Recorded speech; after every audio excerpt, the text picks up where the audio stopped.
اللهم صل على سيدنا محمد يا رب صل وسلم دائما ابدا على حبيبي. تو بات میں نے یہاں سے شروع کی تھی کہ اسلام نام ہے طہارت کا، تو طہارت میں عقیدے کی طہارت بھی داخل ہے. تو شرک کیا ہے؟ نجاست. تو اسلام نے یہ بتایا کہ انسان کے علاوہ جو کچھ ہے وہ انسان کی خدمت میں ہے، اس میں مقدس وہ نہیں ہے. آپ اپنے فائدے کے لیے ان تمام چیزوں کو استعمال کر سکتے ہو، اس پہ تحقیق کر سکتے ہو، چیر پھاڑ کر سکتے ہو، ان کی کچھ بھی کر سکتے ہو. تو آپ اگر ان چیزوں کے آگے جھکنا شروع ہو جاؤ گے، اور عزت کا معیار جو اصل عزت ہے، ایک تو دنیا کا نظام چلانے کے لیے وہ وقتی عزت ہے، وہ نظام چلانے کی حد تک ٹھیک ہے، لیکن اوریجنل عزت ذلت کا معیار وہ نہیں ہے، بلکہ اس کا معیار کیا ہے؟ تقوی. اصل عزت تو آخرت میں ہوگی، اس میں ہو سکتا ہے ایک بھنگی کا مقام ایک آفیسر سے زیادہ ہو. یہ نظریہ بھی کس نے دیا؟ صرف اسلام نے. ذات پات کی بنیاد پہ بہت ساری قوموں میں تفریق ہے. چھوٹی ذات کا آدمی کتنا اچھا بن جائے وہ اچھا نہیں رہتا پھر بھی. تو ایک بات تو اسلام نے یہ بتائی کہ انسان کے علاوہ سب کچھ انسان سے کم ہے، لہذا اس کے سامنے جھکنے کا تو سوال ہی پیدا نہیں ہوتا. انسانوں میں عزت کا اصل معیار کیا ہے؟ تقوی. اور دوسری بات، انسانوں میں تقوی کی بیس پہ یا دنیاوی کسی عہدے کے بیس پر انسان قابل عزت تو بن سکتا ہے، معبود نہیں بن سکتا. اللہ اور بندوں کے درمیان واسطہ بھی نہیں بن سکتا. وہ سب انسان اللہ کے محتاج ہیں، چاہے وہ عزت والا ہو یا زیادہ عزت والا ہو یا کم عزت والا. محتاج ہونے میں سب کیا ہیں؟ برابر. اس کا بڑا فائدہ کیا ہوا کہ انسان اور اللہ کے رشتے کے بیچ میں جو خالق اور مخلوق کا رشتہ ہے، اس میں انسانوں کی دخل اندازی اللہ نے برداشت نہیں کی ہے. یہ بھی آپ کے مینٹل لیول کو یہ چیز اوپر لے جاتی ہے. آپ سے اگر گناہ ہو گیا تو اسلام کہتا ہے کسی انسان کو درمیان میں واسطہ بنانے کی ضرورت نہیں ہے. کوئی انسان آپ کی پیشکش اللہ کے سامنے، آپ راتوں کی تنہائی میں گڑ گڑاؤ اللہ کے سامنے، اللہ آپ کی توبہ قبول کرے گا. عیسائیوں میں کیا ہے؟ پادری کے پاس جاؤ، اتنے پیسے دو اس کو. آغا خانیوں میں بھی یہی ہے، وہ پیسے دیتے رہتے ہیں، بس نوٹ چھاپنے کی مشینیں بنے ہوئے ہیں. اسلام کہتا ہے وَمَن يَعْمَلْ سُوءًا أَوْ يَظْلِمْ نَفْسَهُ ثُمَّ يَسْتَغْفِرِ اللَّهَ. جس سے بھی گناہ ہو گیا یا اپنی جان پہ ظلم کر بیٹھا، ہاتھ اٹھا کے اللہ کے سامنے توبہ کرے. وَإِذَا سَأَلَكَ عِبَادِي عَنِّي، میرے بارے میں جب بندے پوچھے میں کہاں ہوں، فَإِنِّي قریب، ان سے بولو میں تمہارے قریب ہوں. شہرک سے بھی زیادہ قریب ہوں، درمیان میں کسی کے واسطے کی ضرورت نہیں ہے، میں تمہاری شہرک سے بھی زیادہ قریب ہوں. تو کسی کی ایسی تعظیم بھی اسلام برداشت نہیں کر رہا کہ وہ تعظیم میں غلو ہو جائے، کہ آپ اس کو اللہ اور مخلوق کے درمیان میں داخل کر لیں. آپ اللہ یہ بھی برداشت نہیں کرتا کہ اتنی عزت کسی کو دینے کی ضرورت نہیں ہے. وہ تمہاری طرح وہ بھی محتاج ہے، تم بھی محتاجی میں سب کیا ہیں؟ برابر. کتنا اچھا لگتا ہے، اللہ نے کتنا آسان بنا دیا دین کو. جب کوئی ضرورت ہو، کوئی غلطی ہو جائے، اللہ کے ساتھ دعا مانگو، اے اللہ تو اس گناہ پہ مجھے سزا بھی دے سکتا ہے اور معاف بھی تو ہی کر سکتا ہے. تو معاف کرنے کے لیے کسی کی پرمیشن کا محتاج نہیں ہے، سزا دینے کے لیے بھی کسی کی اجازت کا محتاج نہیں ہے. اسی صفت کا واسطہ دے کے انسان بھیک مانگتا ہے کہ اے اللہ تو اپنے فضل سے مجھے معاف کر دے. کسی کو بتانے کی بھی ضرورت نہیں ہے. یہ چیز، یہ خودداری جو اسلام نے آپ کے اندر پیدا کی ہے، یہ بھی اسلام کے علاوہ دنیا کے کسی مذہب میں نہیں ہے. سب برابر ہیں. زنا کر کے کہنے لگا مجھ سے زنا ہو گیا، حج جاری کریں. نبی کے پاس آیا، آپ نے چہرہ موڑ لیا، پھیر لیا چہرہ. کیا مطلب؟ اشارہ تھا کہ اگر ہوا ہے تو اللہ کے ساتھ جا کے توبہ کرو، مجھے کیوں بتا رہے ہو؟ اس کو پسند نہیں کیا آپ صلی اللہ علیہ وسلم نے. آج پیر صاحب بہت سے علاقوں میں ایسے بنے ہوئے ہیں کہ یہ ہمیں بخشوائیں گے، ان کو بکرے دو، ان کو چڑھاوے دو، ان کو نذرانے دو، ان کو دمبے کھلاؤ، یہ ان کے کندھوں پہ ہم پل صراط پہ پار ہو کے جائیں گے. یہ پیر خود نہیں بچے گا، تمہیں کہاں سے بچائے گا؟ اس کی حرکتیں دیکھو تم, جو اس طرح کی حرکت, جو انسانوں کو اللہ سے ملانے کے بجائے اپنے آپ نیک بندہ نہیں ہو سکتا. ما کان لبشر ان یکلمہ, ما کان لبشر ان یؤتیہ اللہ الکتاب والحکمہ, کسی بشر میں یہ مجال نہیں ہے, قرآن کے الفاظ دیکھو, کسی انسان کی یہ مجال نہیں ہے کہ اللہ اسے نبوت دے دے پھر وہ لوگوں کو اللہ کا غلام بنانے کے بجائے اپنا غلام بنانا شروع کر دے. کسی بشر میں یہ مجال نہیں ہے, کیونکہ جب اللہ نبوت دیتا ہے تو اس بشر میں اللہ کی عظمت اور جلال بیٹھ جاتی ہے. جلال بیٹھنے کے نتیجے میں وہ لوگوں کو کبھی بھی اپنی طرف دعوت نہیں دے گا. صحابی نے دیکھا اونٹ نے نبی کو سجدہ کیا تو صحابہ نے عرض کیا یا رسول اللہ آپ ہمیں بھی اجازت دیں سجدہ کروں. آپ نے فرمایا نا نا نا نا. آج بتاؤ کوئی کسی جاہل پیر کے ساتھ یہ منظر ہو, کوئی جانور آ کے سجدہ کر لے, وہ تو خوشی سے پاگل ہو جائے گا. وہ تو کہے گا دیکھو جب یہ کر رہا ہے تو تم کیوں نہیں کر رہے. نبی نے اپنے گھر سجدہ کرنے سے منع کیا. آپ صلی اللہ علیہ وسلم نے فرمایا اللہ یہود و نصارہ پہ لعنت کرے, انہوں نے اپنے پیغمبروں کے دنیا سے جانے کے بعد اپنے پیغمبروں کی قبروں کو سجدہ گاہ بنا لیا, اپنے پیغمبروں کی قبروں کو عیدگاہ بنا لیا, جیسے عید میں میلے ٹھیلے ہوتے ہیں. اسی وجہ سے پیغمبر صلی اللہ علیہ وسلم کی قبر پہ میلے ٹھیلے رش لگا کے بیٹھنا اس کی اجازت نہیں ہے. بس صلاۃ و سلام پڑھیں اور وہاں سے نکل جائیں. کیسی حفاظت کی. دنیا میں سب سے افضل انسان, جس سے افضل اس کائنات میں کوئی پیدا ہوا ہی نہیں, وہ محمد صلی اللہ علیہ وسلم ہے. لیکن آپ کی قبر پہ نہ کبھی سجدہ ہوتا ہے, نہ کوئی میلے ٹھیلے لگتے ہیں, نہ آپ کی قبر کی طرف رخ کر کے آپ سے دعائیں مانگی جاتی ہیں. یہی آپ کے سب سے افضل ہونے کی سب سے بڑی دلیل ہے کہ انہوں نے اپنی عبادت نہیں کروائی. کبھی ہم قبر پہ یہ نہیں کہتے کہ یا رسول اللہ آپ ہماری مدد کر دیں, یہ شرک ہے.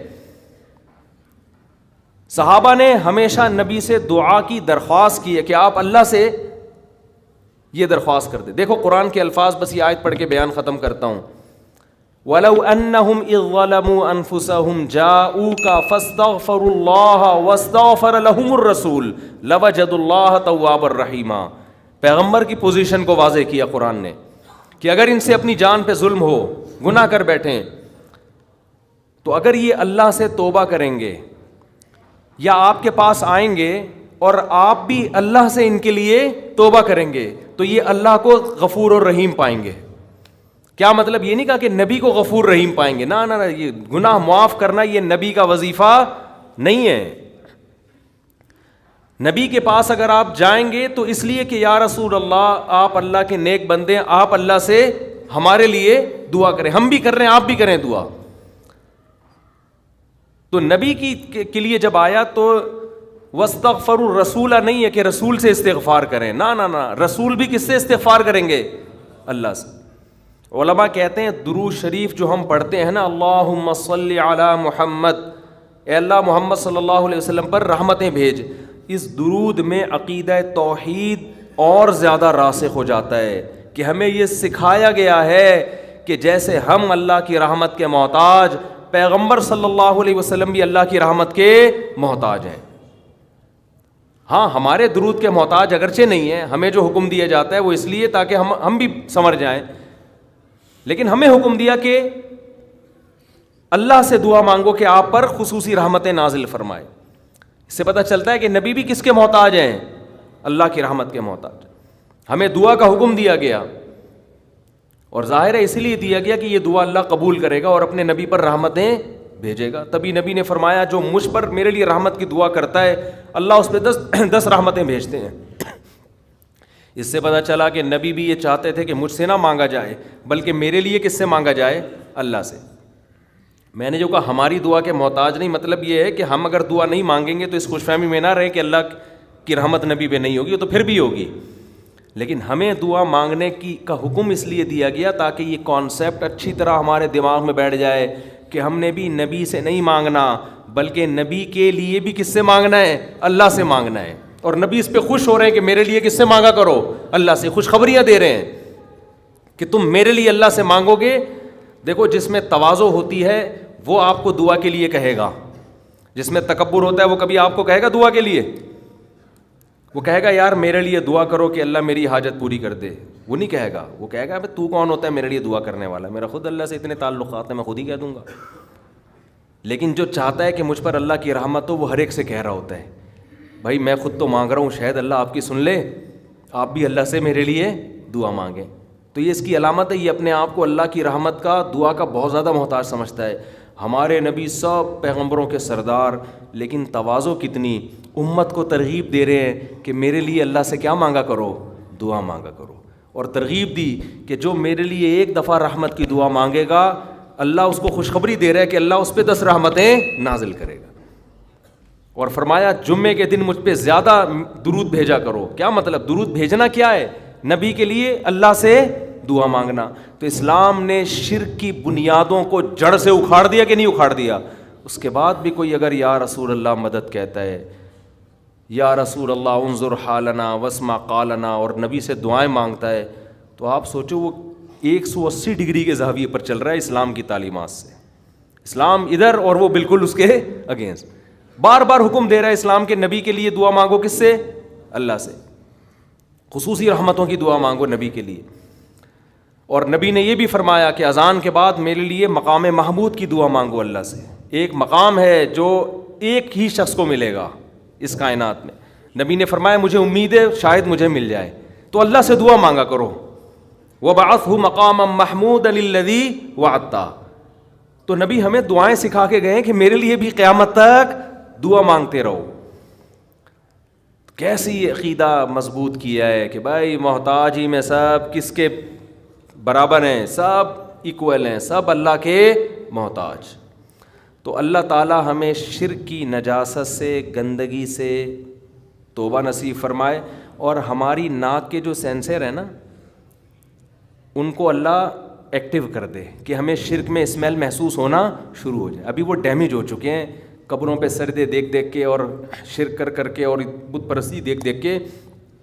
جب آپ توحید کے، میں جب برما فرسٹ ٹائم گیا منمار، میں نے پہلی مرتبہ کسی بت کے سامنے کسی انسان کو زندہ بیٹھے ہوئے، یوٹیوب میں تو دیکھا تھا، سچی مچی کا پہلی مرتبہ دیکھا۔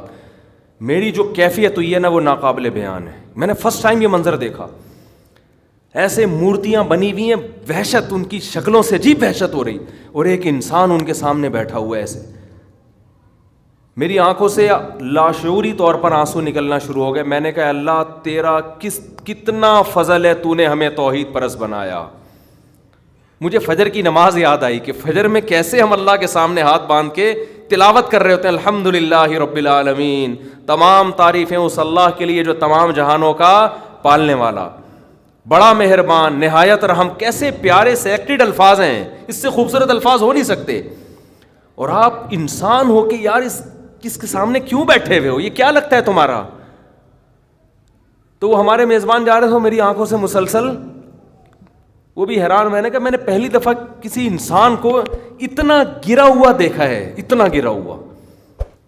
ویڈیو میں دیکھو الگ چیز ہوتی ہے، لیکن جب سچی مچی میں دیکھتا ہے نا یار اس کو ہو گیا، کتنی پستی ہے، کتنی پستی، آپ اس سے کروڑا گنا اچھے ہو، کس کے سامنے کیوں جھک رہے؟ کیا لگتا ہے تمہارا یہ ایسے بیٹھا ہوا ہے نا وہ بت، کیوں بیٹھے ہو بھائی اس کے سامنے؟ تو احساس شکر پیدا ہوا۔ پھر میرا پورا بیان ہی اسی موضوع پر ہوا کہ شکر کرو برما کے لوگوں، تمہیں اللہ نے مسلمان بنایا ہے۔ کتنا اچھا لگتا ہے خدا کے سامنے سجدہ کرنا، کتنا پیارا تصور ہوتا ہے نا، اللہ کے سامنے جھک رہے ہیں، کسی پتھر کی بنی ہوئی چیز کے سامنے نہیں جھک رہے، نہ کسی قبر کے سامنے۔ اور آپ جاؤ ان مزاروں پہ، الگ وحشت ہوتی ہے۔ میں تو جب بھی کسی مزار پہ گیا ہوں نا کسی کام سے، ویسے مجھے مزاروں پہ جانے کا شوق نہیں ہے، کسی کام سے چلے گئے، اب وہ کام کیا ہو سکتا ہے وہ چھوڑو، بات آدمی ویسے ہی سروے کرنے بھی جا رہا ہوتا ہے کہ دیکھوں کس پہ جن چڑھا ہوا ہے۔ بعض مزاروں پہ نا جن بہت ہوتے ہیں، لوگ جن اتارنے جاتے ہیں، اصل میں جن چڑھتے ہیں وہاں پہ، سمجھتے ہو؟ اور جن چڑھتا ہی اسی پہ جس پہ جن کو پتہ ہوتا ہے مزار جائے گا تو میں تھوڑی دیر کے لیے اتر جاؤں گا تاکہ اس مزار سے عقیدہ اور زیادہ مضبوط ہو جائے۔